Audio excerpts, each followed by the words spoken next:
வணக்கம்.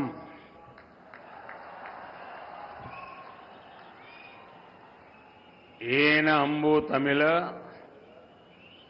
सौंधंगले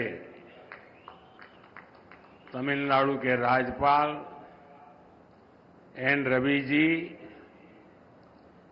केंद्रीय मंत्रिमंडल के मेरे सहयोगी अश्विनी वैष्णव जी, डॉक्टर एल मुरुगन जी, तमिलनाडु सरकार के मंत्रीगण, सांसद, अन्य महानुभाव और मेरे प्यारे भाई और बहनों, नमस्कार. வணக்கம். என் அன்பு தமிழ் சொந்தங்களே, தமிழ்நாட்டின் ஆளுநர் ஆர்.என். ரவி அவர்களே, மத்திய அமைச்சரவையின் என் சகாக்களான அஸ்வினி வைஷ்ணவ் அவர்களே, டாக்டர் எல் முருகன் அவர்களே, தமிழ்நாடு அரசின் அமைச்சர் பெருமக்களே, நாடாளுமன்ற உறுப்பினர்களே, சான்றோர்களே, பெரியோர்களே, என் நெஞ்சுக்கினிய அன்பு சகோதர சகோதரிகளே, வணக்கம். साथियों, आज रामनवमी का पावन पर्व है. अब से कुछ समय पूर्व अयोध्या में भव्य राम मंदिर में रामलला का सूर्य की किरणों ने भव्य तिलक किया है. भगवान श्री राम का जीवन,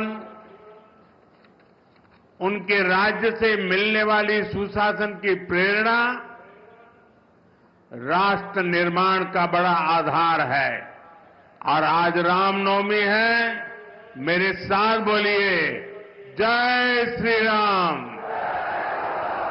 जय श्री राम, जय श्री राम. நண்பர்களே, இன்று புனிதமான ஸ்ரீ ராம நவமி நன்னாள். சில காலம் முன்பாகத்தான் அயோத்தியிலே பிரம்மாண்டமான ராமர் ஆலயத்திலே ராம்லலாவுடைய திருவதனத்தின் மீது சூரியனின் கதிர்கள் அற்புதமான திலகத்தை பொழிந்தன.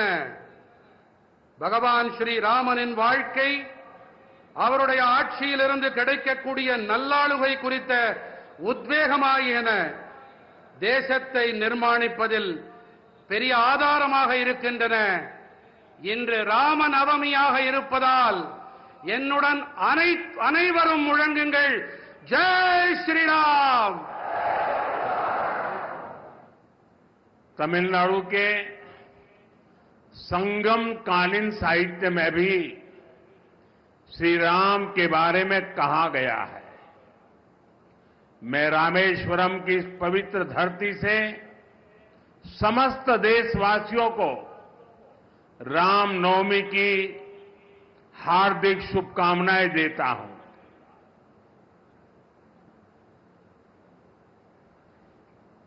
தமிழ்நாட்டின் சங்ககால இலக்கியத்திலும் கூட ஸ்ரீ ராமபிரானை பற்றி கூறப்பட்டிருக்கின்றது.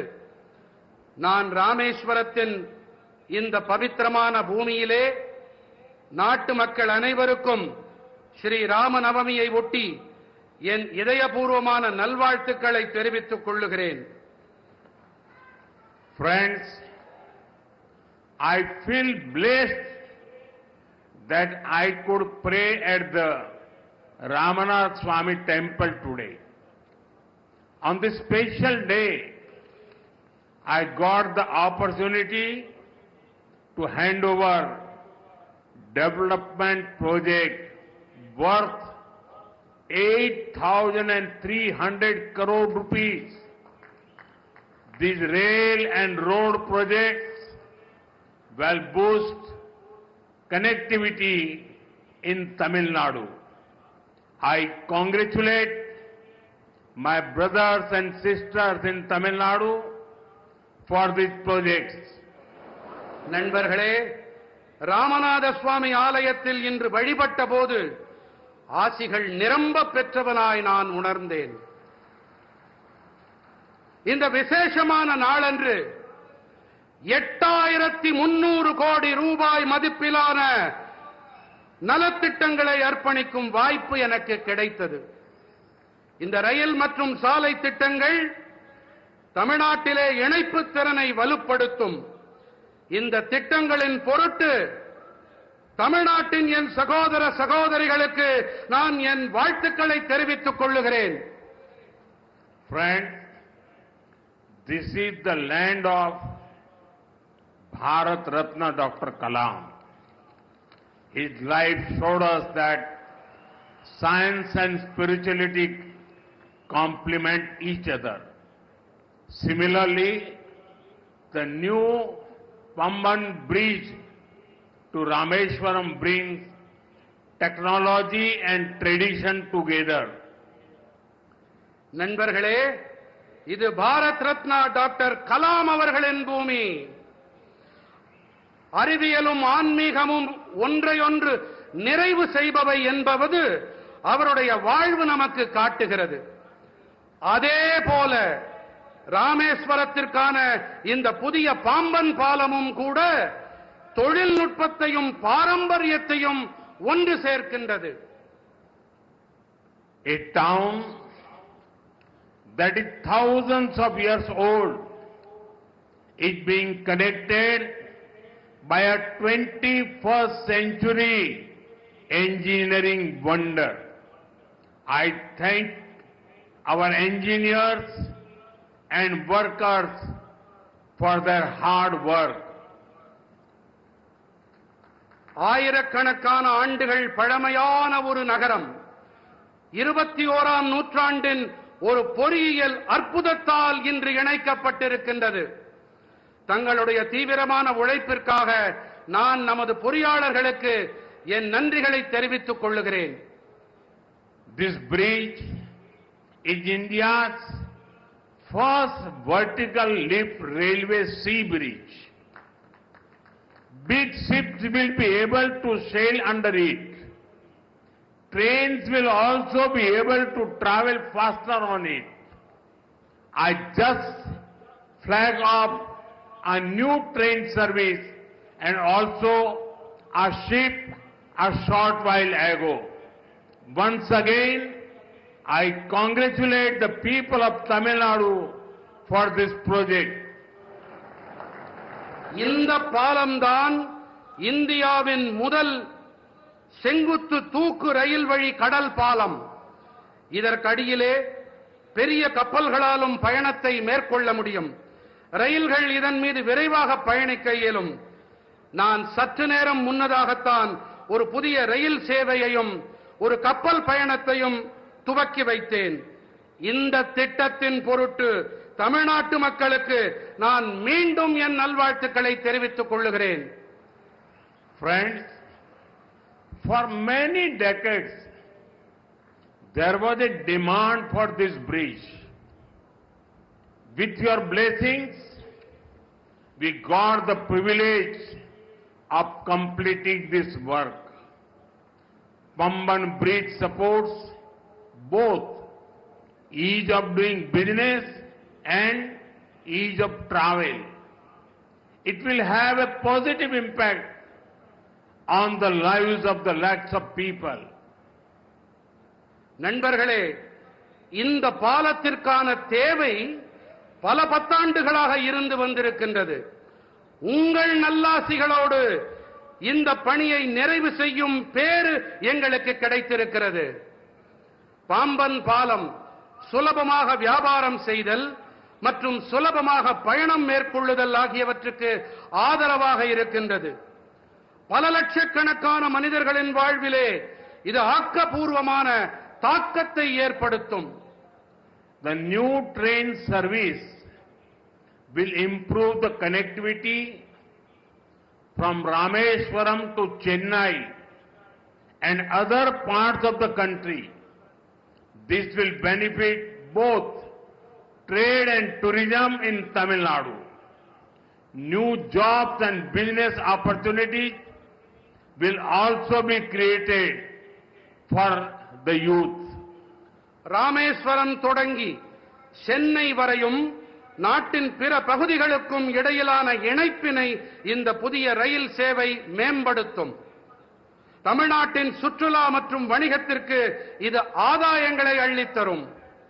இளைஞர்களுக்கான புதிய வேலை வாய்ப்புகள் மற்றும் சந்தர்ப்பங்களை இது ஏற்படுத்தி தரும். साथियों, बीते 10 वर्षों में भारत ने अपने इकोनॉमी का साइज दोगुना किया है. इतनी तेज ग्रोथ का एक बड़ा कारण हमारा शानदार मॉडर्न इंफ्रास्ट्रक्चर भी है. बीते 10 सालों में हमने रेल, रोड, एयरपोर्ट, पोर्ट, बिजली, पानी, गैस पाइपलाइन ऐसे इंफ्रास्ट्रक्चर का बजट करीब 6 गुना बढ़ाया है. நண்பர்களே, கடந்த 10 ஆண்டுகளிலே பாரதம் தனது பொருளாதாரத்தின் அளவினை இரட்டிப்பாக்கி இருக்கின்றது. இத்தனை விரைவான வளர்ச்சிக்கான ஒரு பெரிய காரணம் என்று சொன்னால் நமது அருமையான நவீன கட்டமைப்பும் அதில் அடங்கும். கடந்த 10 ஆண்டுகளில் நாம் ரயில், சாலை, விமான நிலையம், துறைமுகங்கள், மின்னாற்றல், நீர், எரிவாயு குழாய்கள் போன்ற கட்டமைப்புகளுக்கான நிதி ஒதுக்கீட்டை 6 மடங்கு உயர்த்தி இருக்கின்றோம். आज देश में बहुत तेजी से मेगा प्रोजेक्ट पर काम हो रहा है. आप नॉर्थ में देखेंगे तो जम्मू कश्मीर में दुनिया के सबसे ऊंचे रेल ब्रिज में से एक चिनाब ब्रिज बना है.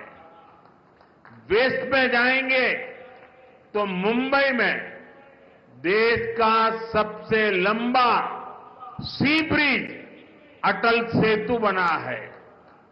ईस्ट में जाएंगे तो असम के बोगीबील ब्रिज के दर्शन होंगे और साउथ में आते हैं तो दुनिया के गिने चुने वर्टिकल लिफ्ट ब्रिज में से एक पंबन ब्रिज का निर्माण पूरा हुआ है. இன்று தேசத்தின் மிக விரைவாக மெகா திட்டங்கள் தொடர்பான பணிகள் நடைபெற்று வருகின்றன. வடக்கிலே நீங்கள் பார்த்தீர்களானால் ஜம்மு காஷ்மீரத்திலே உலகின் மிக உயரமான ரயில் பாலங்களில் ஒன்றான சினாப் பாலம் அமைக்கப்பட்டிருக்கின்றது. மேற்கிலே பார்த்தீர்கள் என்றால் மும்பையிலே தேசத்தின் மிக நீளமான கடல் பாலமான அடல் பாலம் அமைக்கப்பட்டிருக்கின்றது. கிழக்கிலே கவனித்தோம் என்றால் அசாமின் போகிபீல் பாலத்தை நீங்கள் பார்க்கலாம். மேலும் தெற்கு நோக்கி பயணித்தால் உலகின் வெகு குறைவான செங்குத்து உயர்த்தல் கொண்ட பாலங்களில் ஒன்றான பாம்பன் பாலத்தின் நிர்மாணம் நிறைவடைந்திருக்கின்றது. इसी तरह ईस्टर्न और western freight corridor, dedicated freight corridor भी तैयार हो रहे हैं. देश की पहली बुलेट ट्रेन पर तेजी से काम चल रहा है. वंदे भारत, अमृत भारत और नमो भारत जैसी आधुनिक ट्रेनें रेल नेटवर्क को और आधुनिक बना रही है.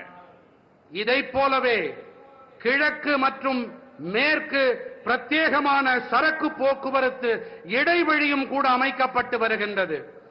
தேசத்தின் முதல் புல்லட் ரயில் தொடர்பான பணிகளும் விரைவாக நடந்தேறி வருகின்றன. வந்தே பாரத், அம்ருத் பாரத் மற்றும் நமோ பாரத் போன்ற நவீன ரயில்களும் ரயில் வலைப்பின்னலை மேலும் நவீனப்படுத்தி வருகின்றன. साथियों, जब भारत का हर रीजन आपस में कनेक्ट होता है तो डेवलप्ड नेशन बनाने का रास्ता मजबूत होता है. दुनिया के हर डेवलप्ड नेशन, हर डेवलप्ड रीजन में यही हुआ है.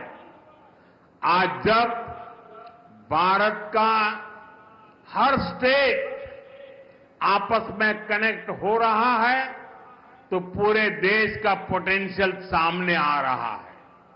इसका बेनिफिट भी देश के हर रीजन को हो रहा है, हमारे तमिलनाडु को हो रहा है। நண்பர்களே, பாரதத்தின் அனைத்து பகுதிகளும் பரஸ்பர இணைப்புகள் உடையவையாக ஆகும்போது வளர்ந்த தேசமாக ஆகும் பாதை மேலும் வலுவடைகிறது. உலகின் அனைத்து வளர்ச்சியடைந்த நாடுகளில் வளர்ச்சிக்கான காரணம் இதுதான். இன்று பாரதத்தின் அனைத்து மாநிலங்களும் ஒன்றோடு ஒன்று இணைக்கப்படும் போது தேசத்தின் ஒட்டுமொத்த சாத்தியங்களும் வெளிப்படுத்தப்படுகின்றன. இவற்றின் ஆதாயங்களும் கூட தேசத்தின் அனைத்து பகுதிகளுக்கும் கிடைக்கின்றன. நமது தமிழ்நாட்டிற்கும் கிடைத்து வருகின்றது. साथियों, विकसित भारत के सफर में तमिलनाडु का बहुत बड़ा रोल है। मैं मानता हूं, तमिलनाडु का सामर्थ्य जितना ज्यादा बढ़ेगा, भारत की ग्रोथ उतनी ही तेज होगी। बीते दशक में तमिलनाडु के विकास के लिए 2014 से पहले की तुलना में 3 गुना ज्यादा पैसा सेंटर से दिया गया है।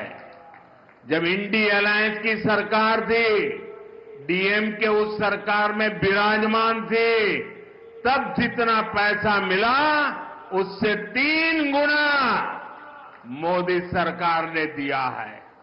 इससे तमिलनाडु की इकोनॉमिक और इंडस्ट्रियल ग्रोथ में बहुत बड़ी मदद मिली है। நண்பர்களே, வளர்ச்சியடைந்த பாரதம் நோக்கிய பயணத்தில் தமிழ்நாட்டிற்கென மிகப்பெரிய பங்கு இருக்கின்றது.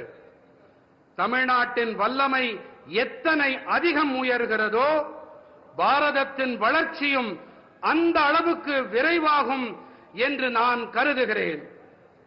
கடந்த 10 ஆண்டிலே தமிழ்நாட்டின் வளர்ச்சிக்காக 2014ஆம் ஆண்டிற்கு முந்தைய காலத்துடன் ஒப்பு நோக்கும் போது திராவிட முன்னேற்றக் கழகத்தின் ஆட்சி கூட்டணியில் இருந்தபோது இருந்ததை விட 3 மடங்கு அதிக நிதியை மத்திய அரசு அளித்திருக்கிறது. தமிழ்நாட்டின் பொருளாதாரம் மற்றும் தொழில்துறை வளர்ச்சிக்கு இது மிக அதிக அளவு உதவி இருக்கின்றது. साथियों, तमिलनाडु का इंफ्रास्ट्रक्चर भारत सरकार की प्रायोरिटी है। बीते 1 दशक में तमिलनाडु का रेलवे बजट 7 टाइम्स से ज्यादा इंक्रीज किया गया है। நண்பர்களே, தமிழ்நாட்டின் கட்டமைப்பு தான் பாரத அரசின் முதன்மை. கடந்த 10 ஆண்டிலே தமிழ்நாட்டின் ரயில் துறை பட்ஜெட்டிலே 7 மடங்கிற்கும் அதிகமான அதிகரிப்பு செய்யப்பட்டிருக்கின்றது. इसके बावजूद भी कुछ लोगों को बिना कारण रोते रहने की आदत है, वो रोते रहते हैं। இவற்றையெல்லாம் செய்த பிறகும் கூட சிலர் அழுது கொண்டே இருக்கிறார்கள்.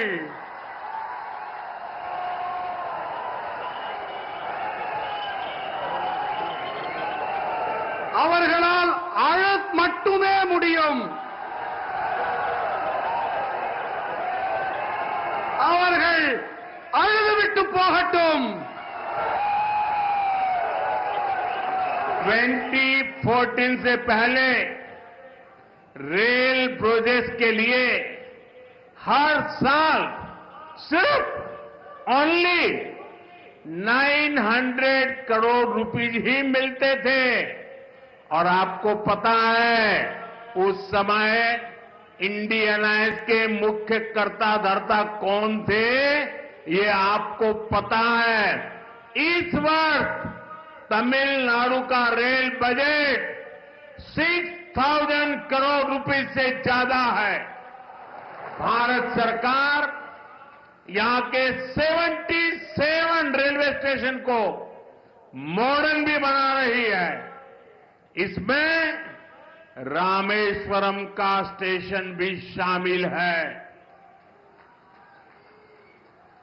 2014ஆம் ஆண்டிற்கு முன்பு வரை ரயில் துறை திட்டங்களுக்காக ஒவ்வொரு ஆண்டும் வெறும் 900 கோடி ரூபாய் மட்டுமே கிடைத்து வந்தது. அப்போதெல்லாம் கூட்டணியிலே யார் ஆட்சியில் அமர்ந்திருந்தார்கள் என்பதை நான் கூற தேவையே இல்லை. இந்த ஆண்டு தமிழ்நாட்டின் ரயில் பட்ஜெட் 6000 கோடி ரூபாய்க்கும் அதிகம். பாரத அரசு தமிழ்நாட்டில் இருக்கும் 77 ரயில் நிலையங்களையும் நவீனப்படுத்தும் பணிகளில் ஈடுபட்டு வருகின்றது. இதிலே ராமேஸ்வரம் ரயில் நிலையமும் இடம் பெற்றிருக்கின்றது. साथियों, लास्ट 10 इयर्स में प्रधानमंत्री ग्राम सड़क योजना के तहत गांवों के रोड और हाईवे के क्षेत्र में भी बहुत सारा काम हुआ है।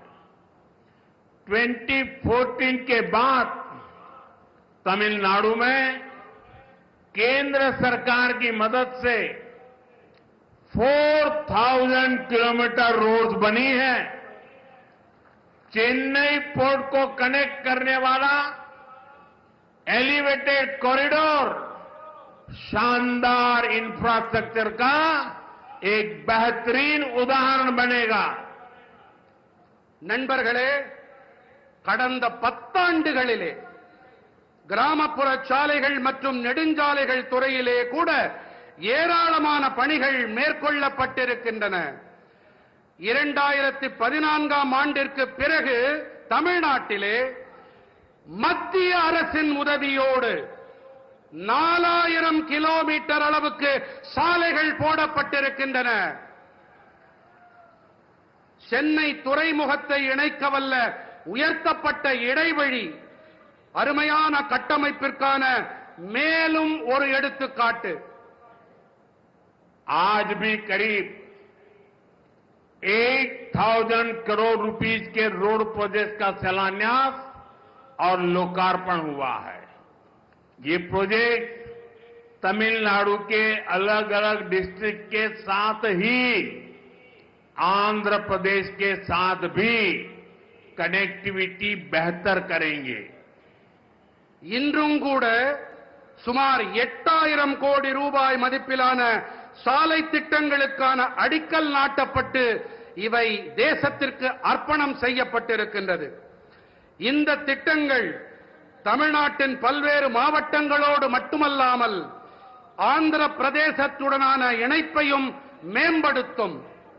साथियों, चेन्नई मेट्रो जैसा मॉडर्न पब्लिक ट्रांसपोर्ट भी तमिलनाडु में ईज ऑफ ट्रैवल को बढ़ा रहा है.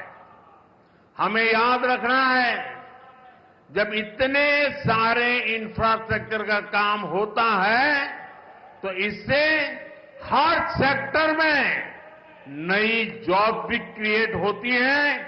मेरे नौजवानों को रोजगार के नए अवसर मिलते हैं. நண்பர்களே, சென்னை மெட்ரோ போன்ற நவீன பொதுமக்கள் போக்குவரத்து வசதியும் கூட தமிழ்நாட்டிலே சுலபமான பயணம் மேற்கொள்ளுதலை மேம்படுத்துகிறது. இத்தனை பெரிய அளவில் கட்டமைப்புகள் தொடர்பான பணிகள் நடைபெற்று வரும் வேளையிலே இவற்றின் அனைத்து துறைகளிலும் புதிய வேலை வாய்ப்புகளும் உருவாக்கப்பட்டு வருகின்றன. என்னுடைய இளைஞர்களுக்கு வேலை வாய்ப்புகள் ஏற்படுத்தப்படுகின்றன என்பதை நாம் நினைவில் கொள்ள வேண்டும், மறந்துவிடக் கூடாது.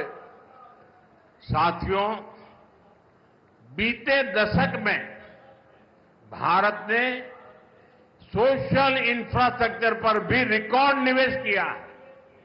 मुझे खुशी है कि तमिलनाडु के करोड़ों गरीब परिवारों को इसका बेनिफिट मिल रहा है. बीते 10 साल में 4 करोड़ से ज्यादा पक्के घर देश भर के गरीब परिवारों को मिले हैं और इसमें पीएम आवास योजना के तहत 12 लाख से ज्यादा पक्के घर यहां तमिलनाडु में मेरे गरीब परिवार के भाई बहनों को मिले हैं। நண்பர்களே, கடந்த 10 ஆண்டிலே பாரதம் சமூக கட்டமைப்பிலும் கூட சாதனை காணும் அளவுக்கு முதலீடுகளை செய்திருக்கின்றது. தமிழ்நாட்டின் கோடானு கோடி குடும்பங்களுக்கும் இவற்றால் ஆதாயம் கிடைத்து வருவது எனக்கு மட்டற்ற மகிழ்ச்சியை அளிக்கின்றது. கடந்த 10 ஆண்டிலே 4 கோடிக்கும் அதிகமானோருக்கு கான்கிரீட் வீடுகள் தேசமெங்கும் இருக்கும் ஏழை குடும்பங்களுக்கு கிடைத்திருக்கின்றது. இவற்றிலே பிரதம மந்திரி குடியிருப்பு திட்டத்தின்படி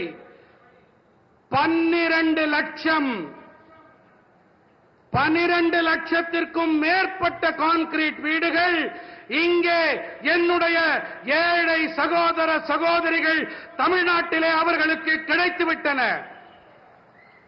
पिछले 10 सालों में गांवों में करीब 12 करोड़ परिवारों तक पहली बार पाइप से वाटर नीर पहुंचाया गया है.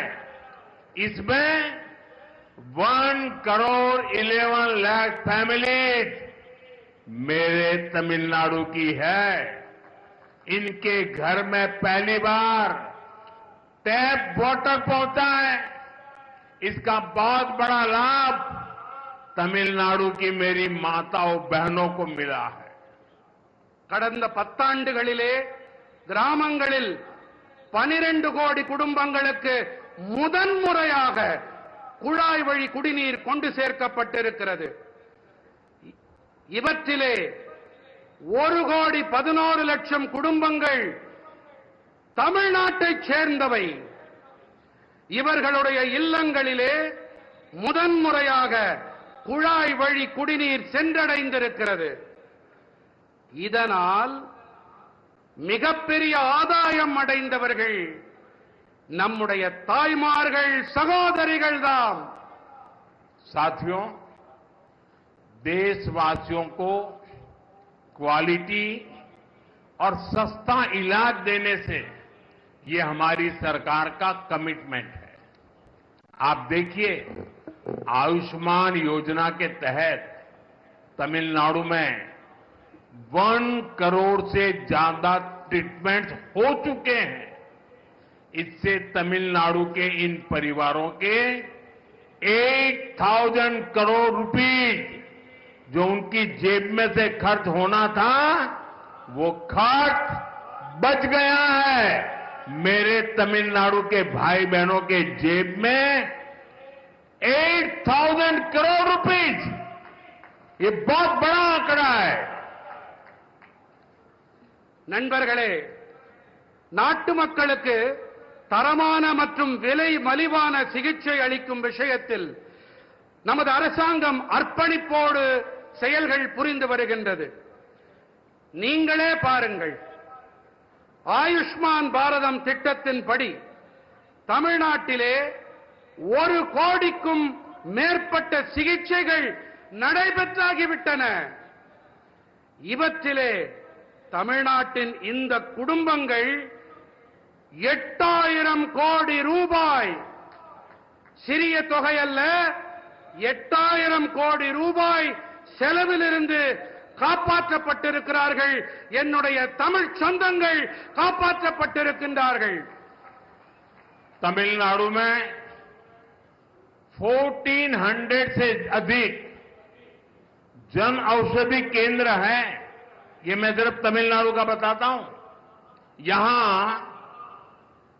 जन औषधि केंद्र में 80% डिस्काउंट पर दवाएं मिलती है.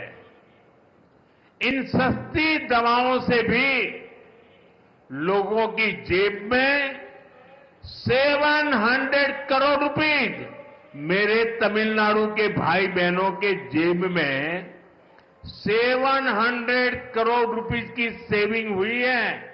और इसलिए मैं तमिलनाडु के मेरे भाई बहनों को कहूंगा, अगर आपको दवाई खरीदनी है तो जन औषधि केंद्र से खरीदिए।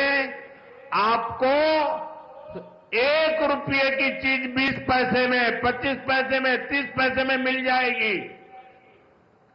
தமிழ்நாட்டிலே 1400க்கும் அதிகமான மக்கள் மருந்தகங்கள் இருக்கின்றன. 1400 நம்முடைய தமிழ்நாட்டில் மட்டுமே. இங்கே 80% வரையிலான தள்ளுபடி விலையிலே மருந்துகள் கிடைக்கின்றன. இந்த மலிவு விலை மருந்துகளாலும் கூட மக்களுக்கு 700 கோடி ரூபாய் சேமிப்பு ஏற்பட்டிருக்கிறது. ஆகையினாலேதான் கூறுகிறேன், நீங்கள் மருந்துகள் வாங்க வேண்டும் என்றால் இந்த மக்கள் மருந்தகங்களிலே வாங்குங்கள். 25 பைசா, 30 பைசா, 50 பைசாவிற்கு கூட உங்களுக்கு மருந்துகள் கிடைக்கும். साथियों, हमारा प्रयास है कि देश के नौजवानों को डॉक्टर बनने के लिए एब्रॉड जाने की मजबूरी ना रहे। बीते सालों में तमिलनाडु को 11 नए मेडिकल कॉलेज मिले हैं. நண்பர்களே, நாட்டின் இளைஞர்கள் மருத்துவ படிப்பு படிக்க அயல் நாடுகளுக்கு செல்ல வேண்டிய கட்டாயம் ஏற்படக்கூடாது என்பதே எங்களுடைய முயற்சி. கடந்த ஆண்டுகளிலே தமிழ்நாட்டிற்கு 11 புதிய மருத்துவக் கல்லூரிகள் கிடைத்திருக்கின்றன. साथियों, देश भर में कई राज्यों ने मातृभाषा में डॉक्टरी की शिक्षा आरंभ की है. अब गरीब से गरीब मां का बेटा बेटी भी जिसने अंग्रेजी नहीं पढ़ी है वो भी डॉक्टर बन सकते हैं. मैं भी तमिलनाडु सरकार से आग्रह करूंगा कि वे तमिल भाषा में डॉक्टरी के कोर्सेज चालू करें ताकि गरीब मां के बेटे बेटी भी डॉक्टर बन सके. மருத்துவ படிப்பினை அதை தமிழிலே செய்ய வேண்டும் என்பதே எங்களுடைய பேரவா.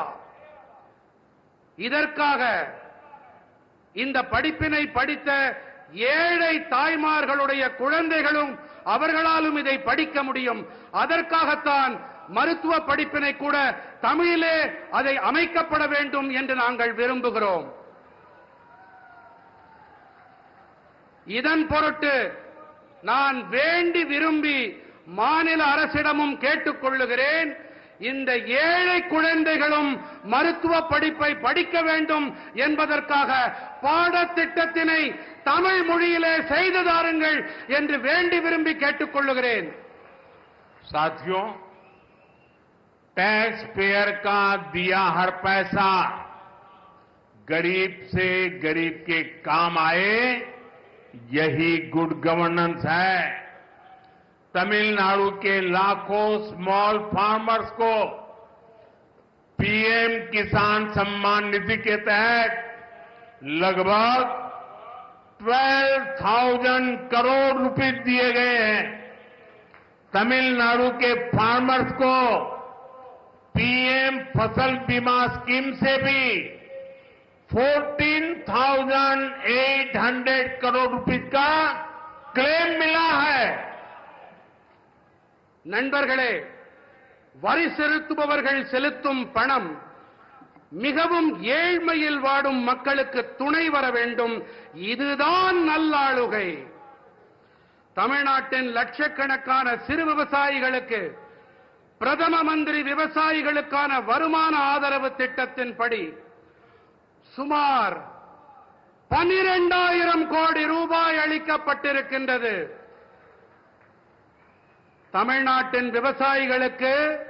பிரதம மந்திரி பயிர் காப்பீட்டு திட்டத்தின் வாயிலாக 14,800 கோடி ரூபாய் காப்புறுதி பணம் கோரல் நிறைவேற்றப்பட்டிருக்கிறது. साथियों, भारत की ग्रोथ में हमारी ब्लू इकोनॉमी का बहुत बड़ा रोल होने वाला है. इसमें तमिलनाडु की ताकत दुनिया देख सकती है. तमिलनाडु का हमारा फिशरीज से जुड़ा समाज बहुत मेहनती है. तमिलनाडु के फिशरीज इंफ्रास्ट्रक्चर को मजबूत करने के लिए स्टेट को जो भी मदद चाहिए वो केंद्र सरकार दे रही है. நண்பர்களே, பாரதத்தின் வளர்ச்சியில் நமது நீல பொருளாதாரத்திற்கு மிகப்பெரிய பங்கு அமைய இருக்கின்றது. இதிலே தமிழ்நாட்டின் பலத்தை உலகமே பார்த்து வியக்க இருக்கிறது.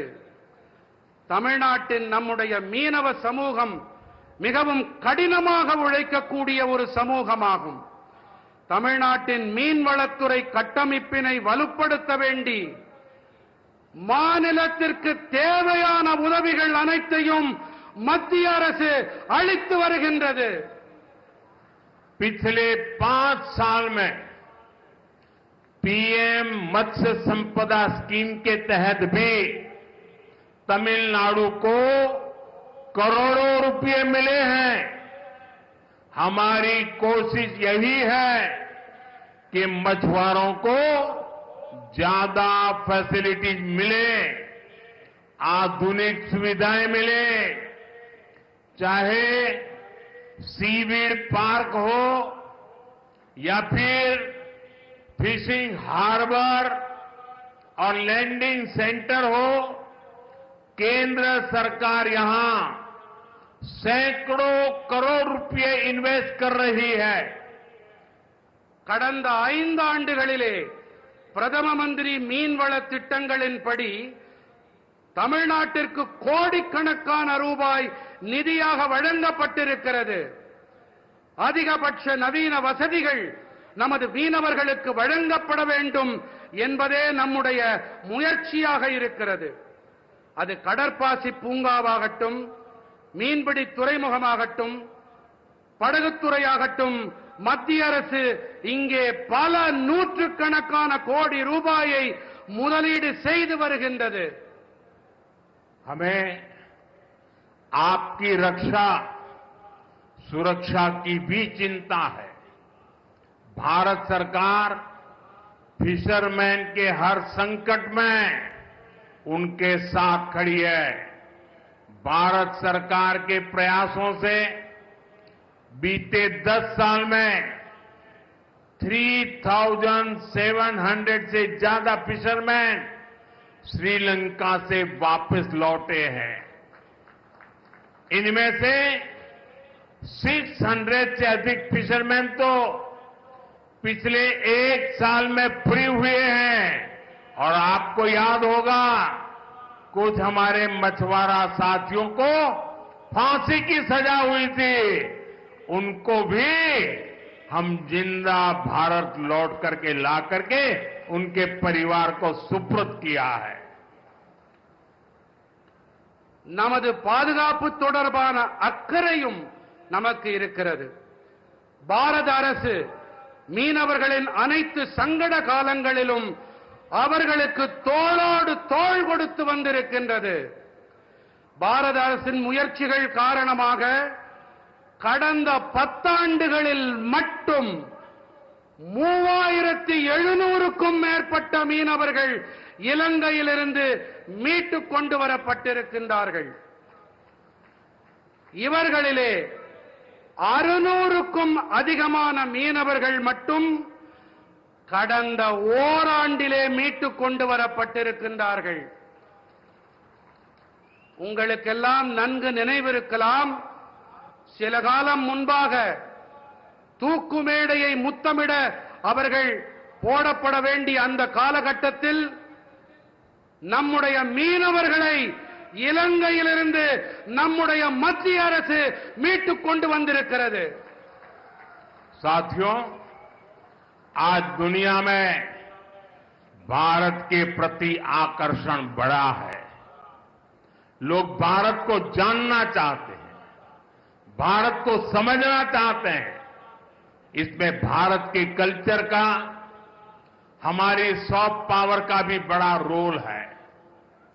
तमिल लैंग्वेज और हेरिटेज दुनिया के कोने कोने तक पहुंचे, इसके लिए भी सरकार लगातार कोशिश कर रही है।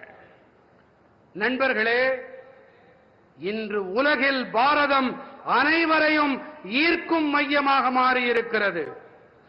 மக்கள் பாரதம் பற்றி தெரிந்து கொள்ள ஆசைப்படுகிறார்கள், புரிந்து கொள்ள விழைகிறார்கள். இதிலே பாரதத்தின் கலாச்சாரம் நம்முடைய மின் சக்திக்கு மிகப்பெரிய பங்கு இருக்கின்றது. தமிழ் மொழி மற்றும் மரபு உலகின் அனைத்து இடங்களுக்கும் சென்று சேர வேண்டும். இதற்காக அரசாங்கம் தொடர்ந்து முயற்சிகளை மேற்கொண்டு வருகின்றது. मैं तो कभी कभी हैरान हो जाता हूं, तमिलनाडु के कुछ नेताओं की चिट्ठियां जब मेरे पास आती है, कभी भी कोई नेता तमिल भाषी में सिग्नेचर नहीं करता है। अरे तमिल का गौरव हो, मैं सबसे कहूंगा कम से कम तमिल भाषा में अपनी सिग्नेचर तो करो। வழக்கமாக எனக்கு தமிழ்நாட்டிலிருந்து சில தலைவர்கள் கடிதங்கள் எழுதுவதுண்டு, மடல்கள் எழுதுவதுண்டு. அந்த கடிதங்களிலே எனக்கு மிகப்பெரிய ஆச்சரியத்தை ஏற்படுத்தக்கூடிய விஷயம் என்னவென்றால், கடிதம் என்னமோ ஆங்கிலத்திலே இருக்கிறது, ஆனால் கையெழுத்தும் ஆங்கிலத்திலேயே இருக்கிறது. குறைந்தபட்சம் கையெழுத்தையாவது தமிழ் மொழியிலே போடக்கூடாதா என்று நான் வியப்பதுண்டு. मैं मानता हूं कि 21st सेंचुरी में इस ग्रेट ट्रेडिशन को हमें और आगे ले जाना है। मुझे विश्वास है कि रामेश्वरम और तमिलनाडु की ये धरती हमें ऐसे ही निरंतर नई ऊर्जा देती रहेगी, नई प्रेरणा देती रहेगी. நண்பர்களே, இந்த 21ஆம் நூற்றாண்டில் நாம் இந்த மகத்தான பாரம்பரியத்தை மேலும் முன்னெடுத்துச் செல்ல வேண்டும் என்பதே என் உறுதியான கருத்து.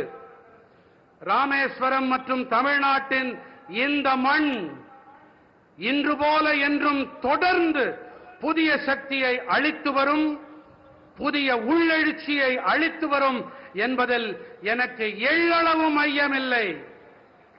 और आज भी देखिए कितना सुभग संयोग है, रामनवमी का पवित्र दिवस है, रामेश्वरम की धरती है, और यहां पर जिस पन्नम बीच का आज उद्घाटन हुआ, 100 साल पहले जो पुराना ब्रिज था उसको बनाने वाला व्यक्ति गुजरात में जन्म लिया था, और आज 100 साल के बाद उसका नया ब्रिज बनाने का उद्घाटन करने का बाद भी उस व्यक्ति को मिला है जो भी गुजरात में पैदा हुआ है. நண்பர்களே, இன்று மிகவும் பவித்திரமான புனிதமான ஒரு நன்னாள். உங்களுக்கு எல்லாம் தெரியும், ராமநவமி. இங்கே இந்த பவித்திரமான இடத்திலே நாம் பாம்பன் பாலத்தை சில காலம் முன்பாகத்தான் அதை துவக்கி வைத்தோம். ஒரு ஆச்சரியமான தற்செயல் நிகழ்வு என்றுதான் சொல்ல வேண்டும். 100 ஆண்டுகளுக்கு முன்பாக இந்த பாம்பன் இடத்திலே பாலத்தை கட்டியவர் யார் தெரியுமா? அவர் ஒரு குஜராத்தி. இதில் தற்செயல் நிகழ்வு என்னவென்றால், 100 ஆண்டுகளுக்கு பிறகு இதே பாம்பனில் இங்கு ஒரு பாலத்தை திறந்து வைப்பதும் அதே குஜராத்தில் பிறந்த நான். साथियों, आज जब रामनवमी है, रामेश्वर की पवित्र भूमि है, तब मेरे लिए कुछ भावुक पल भी है. आज भारतीय जनता पार्टी का स्थापना दिवस है. सशक्त, समृद्ध और विकसित भारत के जिस लक्ष्य को लेकर के हम चल रहे हैं, उसमें बीजेपी के हर एक कार्यकर्ता का परिश्रम है. 3-3, 4-4 पीढ़ियां मां भारती के जय जयकार के लिए खप गई है. मेरे लिए गर्व की बात है कि भारतीय जनता पार्टी के उस विचार ने, भारतीय जनता पार्टी के लाखों कार्यकर्ताओं के परिश्रम ने आज हमें देश की सेवा करने का अवसर दिया है. आज देश के लोग बीजेपी सरकारों की गुड गवर्नेंस देख रहे हैं, राष्ट्रहित में लिए जा रहे हैं वो निर्णय देख रहे हैं और हर हिंदुस्तानी का सीना चौड़ा हो रहा है. நண்பர்களே, இந்த புனிதமான ராமேஸ்வரம் பூமியிலே ராம நவமி நன்னாளிலே எனக்கு ஒரு உணர்ச்சி வயப்பட்ட ஒரு சூழ்நிலை என் மனதில் நிலவுகிறது. இன்று பாரதிய ஜனதா கட்சியின் நிறுவன நாளும் கூட.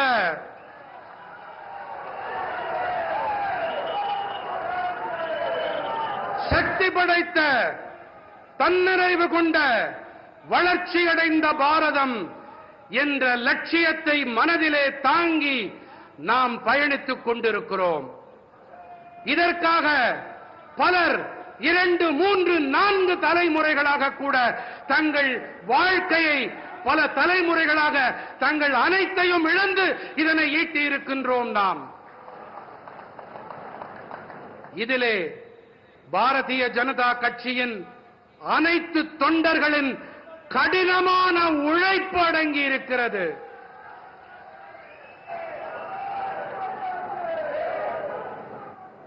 ஆகையினால்தான் இன்று நாட்டு மக்களுக்கு நல்லாட்சி வழங்கக்கூடிய ஒரு சந்தர்ப்பத்தை இந்த தேசத்து மக்கள் நமக்கு அளித்திருக்கின்றார்கள்.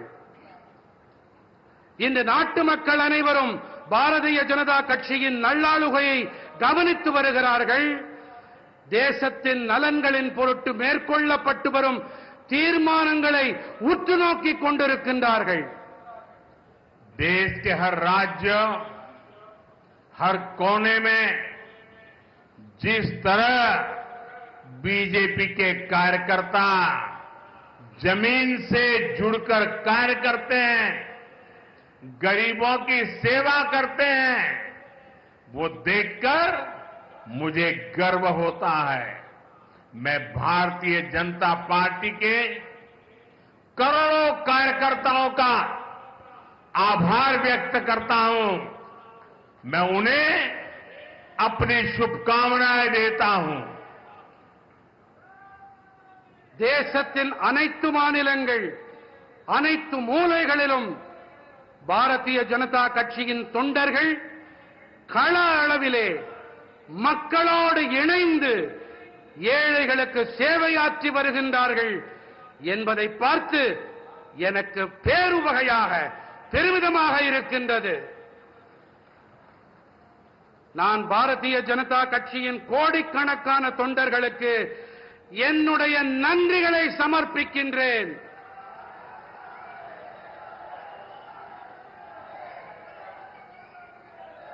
உங்கள் அனைவருக்கும் என்னுடைய இனிய நல்வாழ்த்துக்களை காணிக்கையாக்குகின்றேன். एक बार फिर आप सभी को तमिलनाडु के इन सभी डेवलपमेंट प्रोजेक्ट्स के लिए बहुत बहुत बधाई देता हूं। नंद्री, वणक्कम, मिंडोम, संदीपम, भारत माता की, भारत माता की, भारत माता की। மீண்டும் ஒரு முறை உங்கள் அனைவருக்கும் தமிழ்நாட்டின் இந்த அனைத்து வளர்ச்சி திட்டங்களுக்கான நல்வாழ்த்துக்கள். நன்றி, வணக்கம், மீண்டும் சந்திப்போம்.